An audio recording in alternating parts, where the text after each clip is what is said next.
園國際機場水浸，加上大屯山雷達站受到雷擊，過百班航班升降受到影響。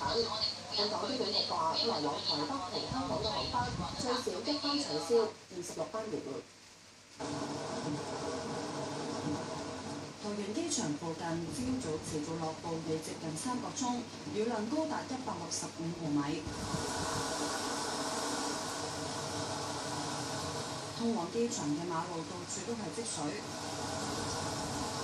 其中國道2號嘅地下通道水浸，消防員話水深去到心口，想駛入嘅車都褪後，長長嘅車龍塞車接近1個鐘，唔少司機都顯得唔耐煩。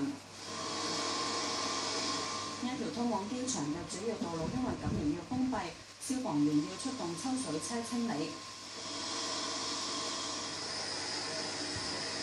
桃園機場入面亦都淪為水上機場，受暴雨同鄰近嘅布新溪水漲影響，機場出現梯水倒灌，其中第2航廈嘅影響最嚴重。行李區、變電站、美食廣場都水浸，水深達到30厘米。機場部署多部呢一啲抽水機應對，但亦都難以一下子咁清理積水。機場方面話，梯水夾雜垃圾、浮木等，阻塞排水管，令到水浸問題嚴重。不過，桃園市水務局就認為係機場排水系統冇辦法應付瞬間大雨，而機場亦都因為雷雨而導致停電，通關作業改由人手操作。加上台北市大屯山雷達站被雷電擊中，過百班嘅航班升降受到影響。